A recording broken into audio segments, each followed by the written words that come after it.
Hi guys, and welcome to my channel. If you're new here, my name is Sammy and I'm an illustrator.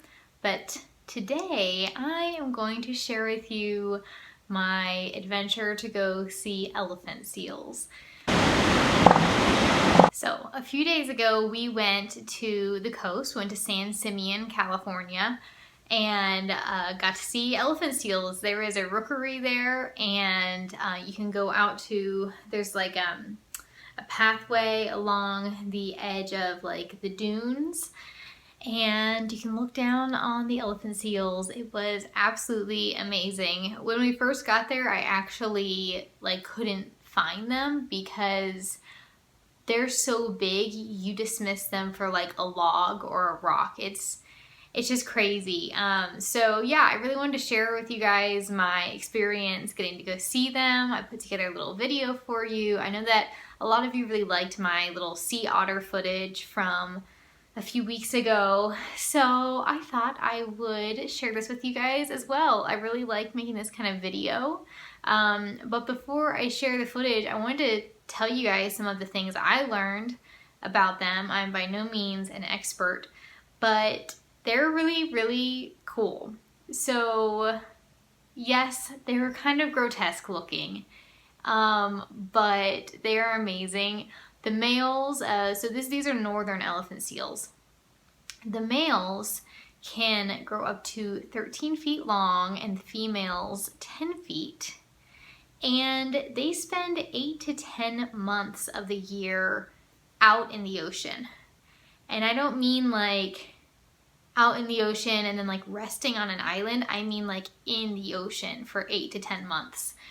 They come in to molt and they come in to breed. So right now is kind of part of their molting time. They go through what's called a catastrophic molt, where they just shed all of their skin at once basically.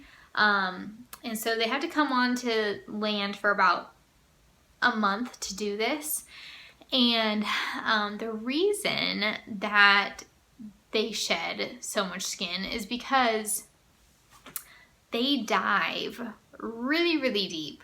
Typically, it's up to 2,000 feet deep or 2,500 feet deep, but they've been recorded to dive a mile deep into the ocean.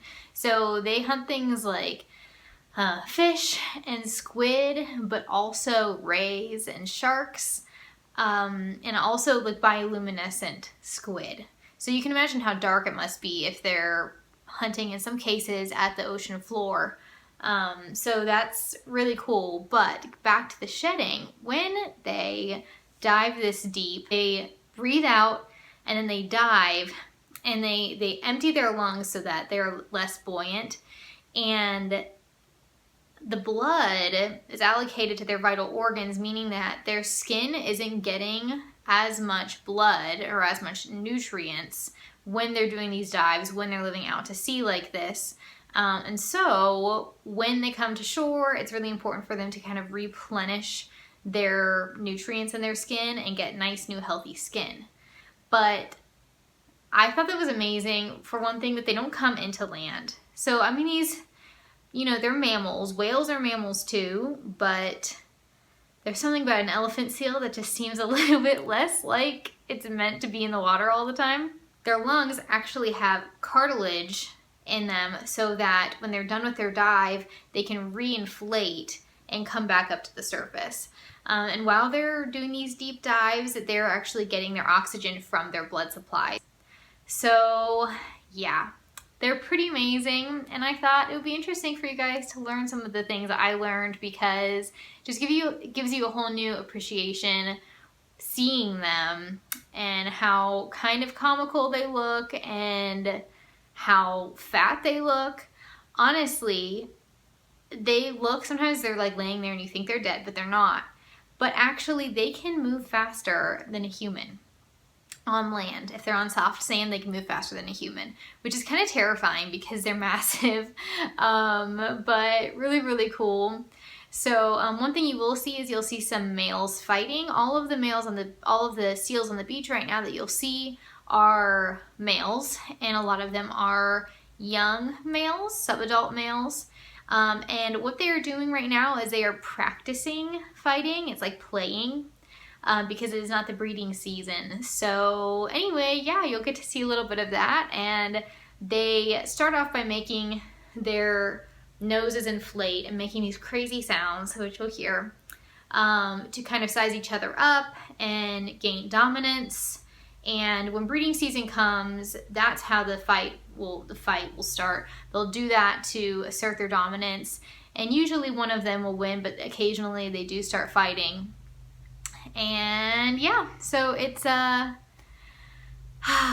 pretty amazing. So anyway, I hope you guys enjoy this as much as I did.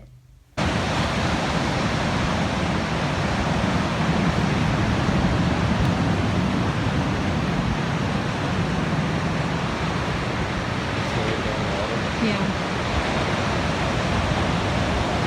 There's also the ones over there in the tide pool.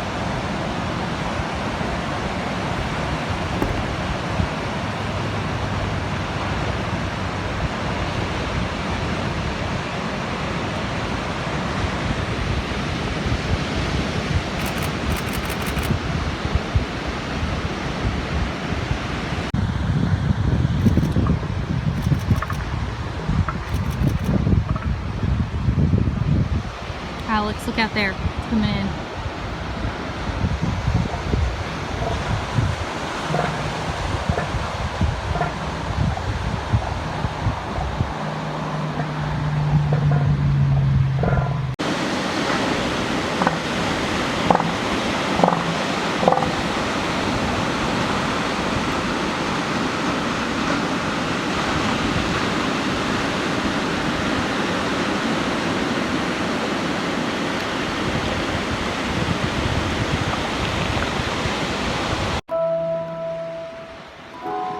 Really trying to focus on the textures.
Listen.